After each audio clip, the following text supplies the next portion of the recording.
मी आपले सन्माननीय मंत्री एकनाथजी शिंदे, मला वाटतं वरुण सरदेसाई आहेत, आमचे सूरज चव्हाण आहेत, इतर काही शिवसैनिक आहेत, जीवन कामत आहेत. एक 15 ते 20 लोक जे आहेत प्रमुख, ते जातो आहे आम्ही आज. उद्या दिवसभर आम्ही अयोध्येमध्ये आहोत. अयोध्येला आम्ही लोकांच्या भेटीगाठी आहेतच, पण खरं म्हणजे 15 जूनला आदित्य ठाकरे यांचा जो दौरा आहे, पक्षाचा जो कार्यक्रम आहे, त्याची तयारी, पूर्वतयारी, त्या संदर्भातला आढावा घेण्यासाठी आम्ही तिकडे निघतो आहे. 15 जूनला आदित्य ठाकरे हे अयोध्येत येतील. हे काय आमचं राजकीय शक्ती प्रदर्शन वगैरे नाही अजिबात, पण नक्कीच महाराष्ट्रातून काही प्रमुख लोक त्या दौऱ्यामध्ये उपस्थित असतील. हा एक धार्मिक आणि एक श्रद्धेचा विषय असल्यामुळे आम्ही निघतो आहे. गेल्या 2-2.5 वर्षापासून आम्हाला जमलं नाही जाणं कोविडच्या काळामध्ये, आणि बऱ्याच दिवसापासून हा एक विषय आमच्याकडे होता जाण्याचा. तो आता 10 जूनला खरं म्हणजे तारीख ठरली होती आमची, पण 10 जूनला निवडणुका आहेत राज्यसभेच्या आणि आमदारांना उपस्थित राहावं लागेल.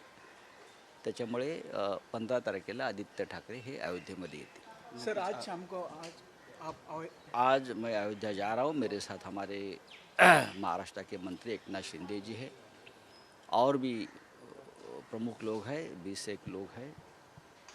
15 तारीख को आदित्य ठाकरे जी अयोध्या में दौरा करेंगे, रामलल्ला का दर्शन करेंगे, शरीर पर आरती करेंगे. ऐसे कार्यक्रम है. ये कोई राजनीतिक उसको माहौल बनाने का कोई हमारा एजेंडा नहीं है. ये कोई हमारा शक्ति प्रदर्शन भी नहीं है. हम श्रद्धा से जाते हैं, श्रद्धा की भाव से जाते हैं. 2-2.5 साल से जो कोरोना का जो संकट था, तो हम अयोध्या में नहीं जा सके. हमारी इच्छा थी बहुत बार जाने की, तो अब थोड़ा सा माहौल अच्छा रहा है, तो हम लोग आदित्य ठाकरे जी के नेतृत्व में जाएंगे. महाराष्ट्र से कुछ प्रमुख लोग वहाँ जाएंगे, लेकिन बहुत बड़ा माहौल बनाने का हमारा कोई इरादा नहीं है. कश्मीर में कश्मीरी पंडितों की हत्या हो रही है. कश्मीर छोड़ के कश्मीरी पंडित छोड़ के आ रहे, क्या कश्मीर फिर एक बार जल रहा है, खून से लथपथ हो रहा है. कश्मीर की स्थिति नियंत्रण से बाहर चली गई है, और हमारे जो दिल्ली के प्रमुख लोग हैं वो फिल्म के प्रमोशन में लगे हैं. कभी कश्मीर फाइल का प्रमोशन होता है, कभी पृथ्वीराज का प्रमोशन होता है, और वहाँ कश्मीरी पंडितों का जो आक्रोश है वो सुनने के लिए कोई तैयार नहीं है. मैं आपको बता रहा हूँ, कश्मीरी पंडित हो और हिंदू समाज के लोग हो, इतना ही नहीं, हमारे मुसलमान भाई जो है देशभक्त, जो वहाँ के सिक्योरिटी फोर्सेस में काम करते हैं, उनकी भी हत्या हो रही है, क्योंकि वो देश की रक्षा के लिए काम कर रहे हैं. अब तक 20 सिक्योरिटी फोर्सेस जो मुस्लिम है, अधिकारी है, उनकी हत्या हुई है. श्रीनगर से लेकर पुलवामा तक हवलदार, डीवाईएसपी, एसपी रैंक के मुस्लिम अधिकारी इसलिए मारे गए हैं क्योंकि वो देश की रक्षा से जुड़े हैं. कश्मीरी पंडितों को फिर एक बार भगाया जा रहा है, मारा जा रहा है. कश्मीर के हज़ारों पंडित अब घाटी छोड़कर अपने ही देश में निर्वासित हो रहे हैं. लेकिन सरकार क्या कर रही है? कल महाराष्ट्र के मुख्यमंत्री उद्धव ठाकरे जी ने एक बयान दिया है और कहा है कि कश्मीरी पंडितों का जो पलायन चल रहा है, जो हत्या शुरू है, उस बारे में शिवसेना पक्ष प्रमुख उद्धव ठाकरे जी ने बहुत ही गहरी चिंता व्यक्त की है, और ये कहा है कि महाराष्ट्र पूरी ताकत से, महाराष्ट्र की सरकार और शिवसेना पूरी ताकत से कश्मीरी पंडितों के साथ रहेगी, और जो जो उनके लिए करना है, उनकी फैमिलीज़ के लिए करना है, वो महाराष्ट्र सरकार उनको पूरी मदद दे देगी. ये कल राज्य के मुख्यमंत्री उद्धव ठाकरे जी ने अपना बयान दिया है, और हम उस बारे में कोई एक प्लान बना रहे हैं. पीएम मराठीमध्ये सांगा की नेमका काय प्लॅन असणार आहे. साजरे केले जात आहेत 370. 8 वर्ष कसले साजरे करत आहे.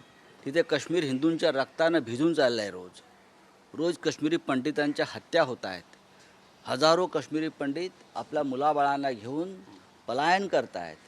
हिंदू समाजातल्या इतर लोकांवरच्या हत्या सुरू आहेत. इतकंच नव्हे तर सुरक्षा दलात जे आमचे मुसलमान बंधू काम करत आहेत, वर्दीत काम करत आहेत, देशाचं रक्षण करत आहेत, त्यांच्याही हत्या सुरू झालेल्या आहेत. श्रीनगरपासून पुलवामापर्यंत आतापर्यंत 17 ते 20 मुस्लिम अधिकाऱ्यांच्या हत्या झालेल्या आहेत. कारण त्या देशाच्या रक्षणासाठी ते उभे आज काम करत आहेत. आणि सरकार काय करत आहे तर काश्मीरी फाईलचं प्रमोशन करत आहे. काश्मीर फाईल सिनेमा आता पृथ्वीराजचं प्रमोशन करत आहे. हे सरकारचं काम आहे. तिकडे आक्रोश चाललेला आहे. लोकांचं स्थलांतर पलायन सुरू आहे. अत्यंत गंभीर परिस्थिती काश्मीरमध्ये आहे. आणि सरकार भारतीय जनता पक्षाचं आहे. त्याच्यावरती एकही भाजपचा नेता तोंड उघडायला तयार नाही. तुम्ही ताजमहाल खालचं शिवलिंग शोधताय. तुम्ही ज्ञानवापी मशिदीचा खाली शिवलिंग शोधताय. तुम्ही हे वाद निर्माण करताय. पण खरा वाद हा काश्मीरमधल्या पंडितांचा आक्रोश तुम्ही का ऐकत नाही हा आहे. कालच महाराष्ट्राचे मुख्यमंत्री आणि शिवसेना पक्षप्रमुख उद्धव ठाकरे यांनी काश्मीरी पंडितांचं पलायन आणि हत्याकांड याबाबत अगदी मनापासून संवेदना व्यक्त केल्या. आणि त्यांनी सांगितलेलं आहे की महाराष्ट्र सरकार आणि शिवसेना काश्मीरी पंडितांच्या प्रश्नाकडे गांभीर्यानं पाहिल आणि त्यांना जे त्यांच्यासाठी आम्हाला करता येणं शक्य आहे ते राज्य सरकार आणि शिवसेना करेल.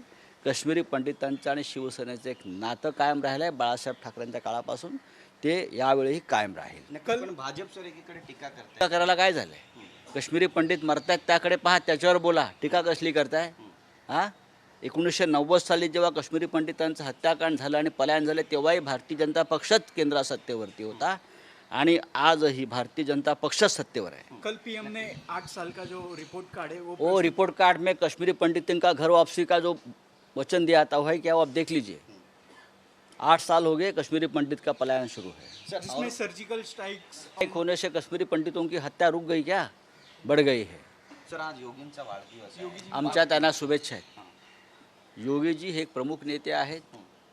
हिंदुत्ववादी विचारांचे एक प्रखर असे राष्ट्रीय नेते आहेत आणि योगींकडून देशाला खूप अपेक्षा आहेत. नक्कीच